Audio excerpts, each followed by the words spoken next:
नमस्कार मित्रांनो, मी रोहन तुम्हा सर्वांचं स्वागत आहे आपल्या यूट्यूब चॅनलमध्ये। मित्रांनो, आज आपण आलो आहोत विशाल ठवरे यांच्या शेळी पालनाच्या शेडवर। तसं प्रामुख्याने पाहायला गेलं तर BSc ॲग्री केलेले विशाल यांनी कृषी सेवा केंद्र चालवत आहेत। सोबतच त्यांनी काहीतरी उद्योगधंदा म्हणून एक जोडधंदा व्यवसाय म्हणून शेळी पालन चालू केलं आहे। सुरुवातीला यांनी अनुभव नसल्याने अनुभव घेण्यासाठी कमी शेळ्यांपासून सुरुवात केलेली आहे। त्यामुळे थोडीफार गावरान आहेत, काही कोटातील शेळ्या आहेत।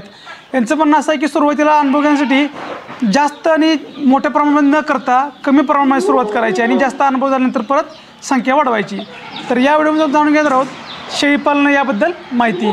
नमस्कार, माझे नाव विशाल ठवरे, राहणार खुडूस, तालुका माळशिरस। मी BSc मायक्रोबायोलॉजी आहे। शेती 300 एकर आहे। माझं कृषी सेवा केंद्र आहे।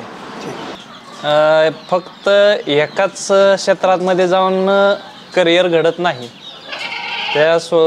तिकडं काय थोडं अडचणी येतील, तिकडं काय अडचणी येतील, त्याच्यामुळं दोन्ही घेऊन चाललेलं। माझ्या घरी सुरुवातीच्या 2 शेळ्या होत्या। मी हळूहळू नंतर 2-2 वाढवत गेलो आणि आत्ता माझ्याकडं मी कोटा जातीचे 1 नर आणि 1 मादी आणले। तिथून पुढं मी त्याच्याकडे जास्त लक्ष देणार आहे। पुढं जाऊन अडचणीत येतं, एकदम 20 शेळ्या घ्या, 40 शेळ्या घ्या, नंतर त्याला आपल्या इथलं वातावरण सूट होत नाही किंवा आजार त्याला बरेच लागतात, त्यामुळं आपल्या इकडं सूट होत नाही वातावरण, त्याच्यामुळं तो धंदा लॉसमध्ये येतो। त्याच्यामुळं हळूहळू थोडं स्टेप बाय स्टेप चालू केलेलं आहे। चारा नियोजन शेतातलं गवत असतंय, नंतर तुरीचं बुसकट, नंतर आम्ही मका केलेला असते, त्याचा मक्याचा पाला असतंय ते घालतो आम्ही, नंतर गिनी गवत आहे। खुराकामध्ये आम्ही गोळी पेंड, मका आणि सरकी वापरतो आणि जे बारकी आहेत त्यांना बॉयलरचं स्टार्टर म्हणून येते ते वापरतो, त्याने फास्ट ग्रोथ धरतात बारकी पिल्लं। आणि निदान एक 60 ते 70 शेळी होईस्तोपर्यंत आम्ही एकही पाट विकणार नाही। 5 शेळ्यांपासून पुढं पाटी तयार करायच्या आणि एकही 50 ते 60 शेळ्या होईस्तोपर्यंत पाटी विकणार नाही। दिवसातून 2 वेळेस तरी लक्ष देणं गरजेचं आहे आणि त्याच्यात आजारी कुठले आहे, खात कुठलं नाही, त्याच्याकडे लक्ष देणं जरा जास्त हे। दुर्लक्ष केलं की ते त्या माणसाचं शक्यच नाही। 100% शेळ्यांना मार्केट हे राहणारच आहे आणि दिवसांदिवस मटणाचे दर वाढतच जाणार आहेत आणि बोकडांचे मार्केट व्हॅल्यू वाढतच जाणार आहे।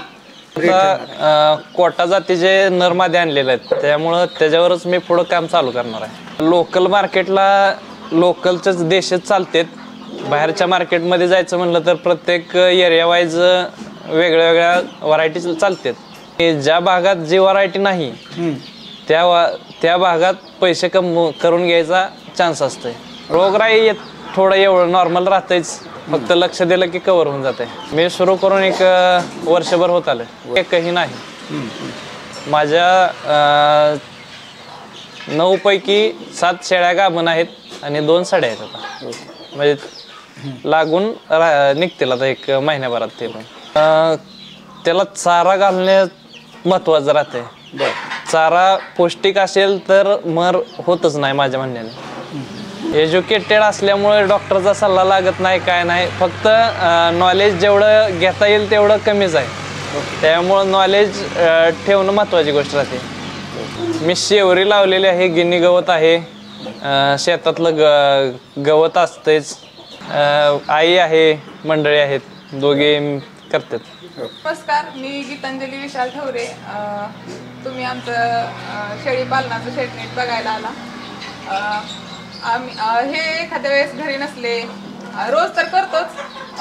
आमच्या ह्या शेळी पालनात सगळ्यात मोठा खारीचा वाटा छोटाच असतो, पण सगळ्यात मोठा आहे की आमच्या सासूबाई सगळ्या चाऱ्याचं नियोजन त्याच करतात। आमचं फक्त मी कॉलेजला पण जाते, त्याच्यामुळं सकाळ संध्याकाळ थोडीफार मदत करते, पण सगळं हे दोघंच बघतात। सगळ्या चारा मिक्स असल्यावर चांगलं।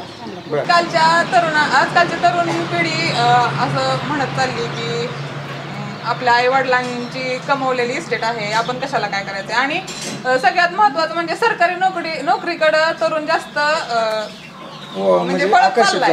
हा, पण त्यांना हे कळत नाही की आपलं निसर्गाने दिलेलं पण खूप काही आहे, त्याच्यावर आपण आपलं भविष्य, आपल्या मुलांचं भविष्य घडवू शकतो. त्यांना हा माझा सल्ला असेल की त्यांनी करून तरी बघावं.